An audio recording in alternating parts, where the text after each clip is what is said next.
Donc c'est bon, on commence. Donc l'objectif de cette vidéo est de créer un formulaire basique en HTML. Donc on fait site, nouveau site, avancé. On va l'appeler formulaire. Le nom du site, on va l'appeler formulaire. On va mettre ce dossier où, par exemple, dans la partition D. Voilà. C'est pas grave parce que c'est juste un exemple d'une page statique. Formulaire. Ok. Donc il faut que ce nom-là, voilà, c'est pratiquement, c'est la même chose ici. Ok. On clique droite sur le, voilà, on a un site vierge. On clique droite sur site, on fait un nouveau fichier.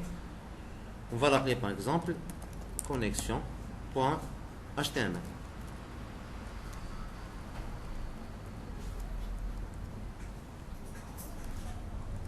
Voilà. On va ajouter une autre page. Voilà, on clique sur connexion deux fois. Bien sûr, on a trois modes pour travailler sur Dreamweaver. On a le mode code, le mode création pour voir le résultat directement, le mode fractionné pour voir en même temps le code et le résultat. Bien sûr, on va donner un nom à notre page. Entre title et slash title, on va l'appeler par exemple les formulaires, par exemple, partie numéro 1. Alors, entre body et slash body, on va créer un formulaire basique. Donc, form slash form. Voilà. Ici, on va mettre login. Donc, login, ça sera quoi? Ça sera input type text. Voilà. Et mot de passe, ça sera input type password. On clique en bas pour visualiser le résultat. Alors, on a bien créé un login et un mot de passe. Alors, pour créer finalement un bouton, on fait input, type, submit. D'accord? Donc, c'est un formulaire très très basique. Alors, pour le bouton, bien sûr, pour écrire bon, ce qu'on veut, on ajoute ce qu'on appelle value. Donc, value se connecter. D'ailleurs, donc value, c'est tout ce qu'on voit sur un input. Par exemple, je peux même ajouter dans input type text value égale, par exemple, entrer votre, par exemple, email ou bien votre login. D'accord? Alors, tout ce qu'on mentionne sur value, on le prévisualisera dans le résultat final. Donc, bien sûr, c'est pas la peine de mettre un value ici. Voilà, on a ça. Alors, bien que ce formulaire est correct côté visuel, mais il n'est pas fonctionnel, surtout si on veut récupérer des informations avec PHP ou JavaScript.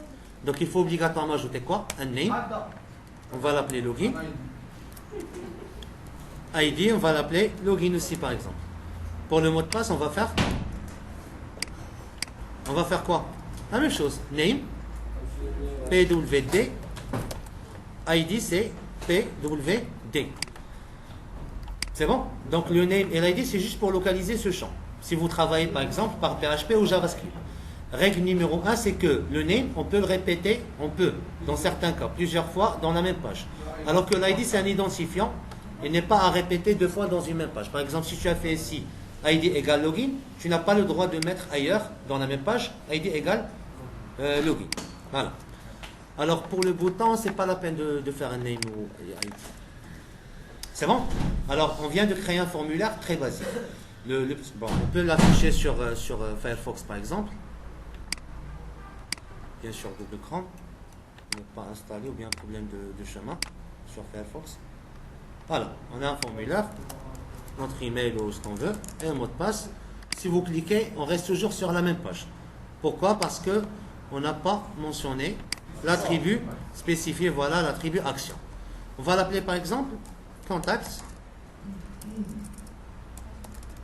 Point. Normalement, ça devrait être, voilà, mais je vais mettre seulement juste à titre d'exemple, contacts.html. C'est-à-dire, si quelqu'un clique sur connecter, il va aller vers où? Vers contacts.html. Donc, contacts.html, je vais faire, par exemple, bien reçu. Voilà, bien reçu. Voilà, on affiche, j'actualise ma page. On écrit quelque chose ici. Se connecter. Donc il a été dirigé vers quoi? Vers la page contacts.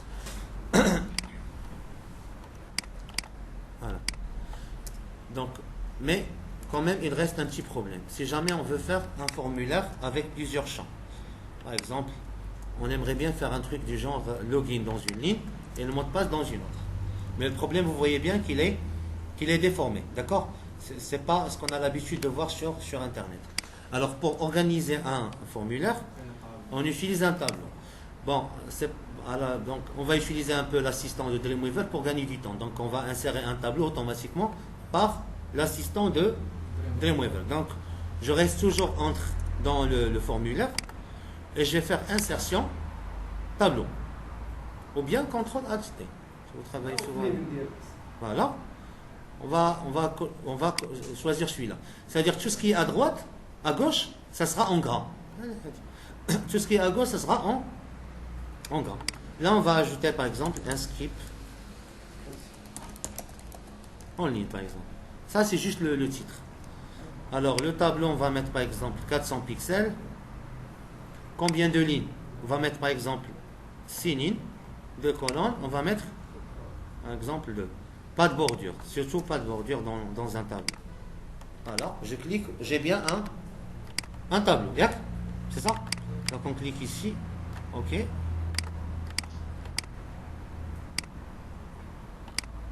Voilà.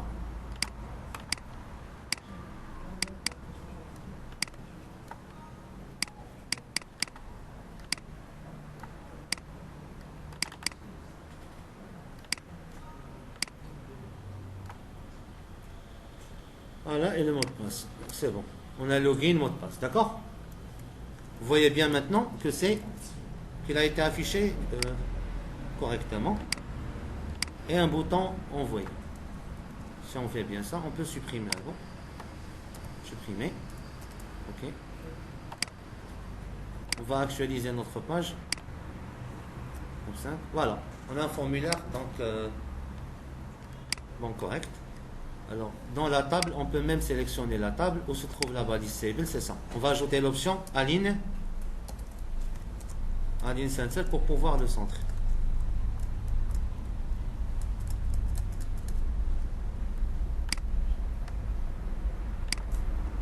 C'est bon?